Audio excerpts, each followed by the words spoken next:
नमस्कार मंडळी, स्वागत आहे माझ्या आजच्या स्वयंपाक व्लॉगमध्ये. आज मी बनवणार आहे खूपच सोपी घरगुती आणि आरोग्यदायी शेवग्याच्या शेंगाची आमटी. चला तर मग सुरुवात करूया. शेवगा हा शरीरासाठी खूप पौष्टिक असतो आणि त्या शेवग्याची आमटी मस्त चव देते. आज मी तुम्हाला घरी जशी बनवते ना तशीच झटपट रेसिपी तुम्हाला दाखवणार आहे. सर्वात आधी शेवग्याच्या शेंगा धुवून लांबलचक तुकडे करून घेते. मग एक टोमॅटो आणि लसूण आले जाडसर चिरून ठेवते. शेवग्याच्या शेंगा चिरून झाल्यानंतर त्याचे तुकडे करून झाल्यानंतर मी त्याची वरची साल काढते, जेणेकरून ते शिजताना लवकर शिजतात, वेळ लागणार नाही. जरी आपल्याला सकाळी जर लवकर गडबडीत स्वयंपाक करायचा असेल तर ते लवकर शिजली जातात, किंवा आपण त्याला अगोदर थोडा वेळ पाण्यात उकळून म्हणजे शिजवून घ्यायचं, जेणेकरून डायरेक्ट फोडणीवरून आपण त्याची आमटी बनवू शकतो. माझी पद्धत तशीच आहे. मी त्याची साल काढून घेतली ना, मग थोडा वेळ त्याला उकळून घेते. तुम्हाला मी पुढे दाखवेनच की शेवग्या शेंग सोलून झाल्यानंतर मी त्याला थोडा वेळ शिजवून घेत आहे उकळवून, जेणेकरून ते अगोदर मी त्याला शिजवून घेते, म्हणजे फोडणी मारताना सोपं जातं. एका पातेल्यात मी पाणी घेतलेलं आहे आणि त्यात शेवग्याच्या शेंगा घालायच्या आणि मग ते गॅसवर ठेवून द्यायचं, ते आपणच शिजतं. तुमच्या घरी जास्त मऊ खातात का थोडंसं नॉर्मल खातात ते बघून तुम्ही तुमच्या पद्धतीने शिजवू शकता. त्यानंतर मी भाजीसाठी शेंगदाण्याचं कूट लागतं, ते कूट माझ्याकडे संपलं होतं म्हणून मी शेंगा भाजून घेतल्या. गॅसवरती पातेलं ठेवायचं आहे. पातेलं गरम झालं की त्यात थोडंसं तेल टाकायचं. तेल व्यवस्थित गरम होऊ द्या, जास्त पण नको, जेणेकरून फोडणी करपणार नाही. त्यानंतर मी थोडीशी मोहरी, जिरे, लसूण यासाठी फोडणीसाठी वापर करते त्याचा. बघू शकता तुम्ही मी कशी देते फोडणी.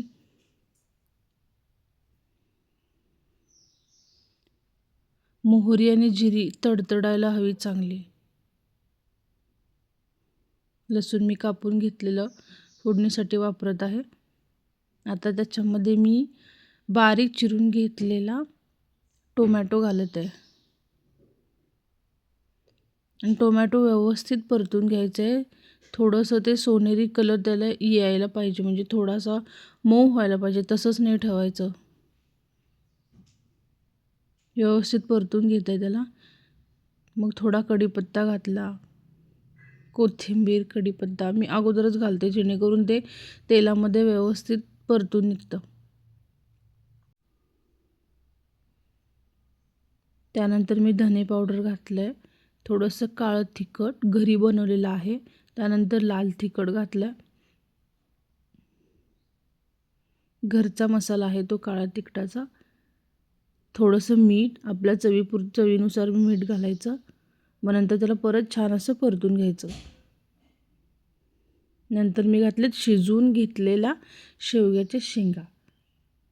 त्याला परत तेलामध्ये थोडंसं मिक्स करून परतून घ्यायचं.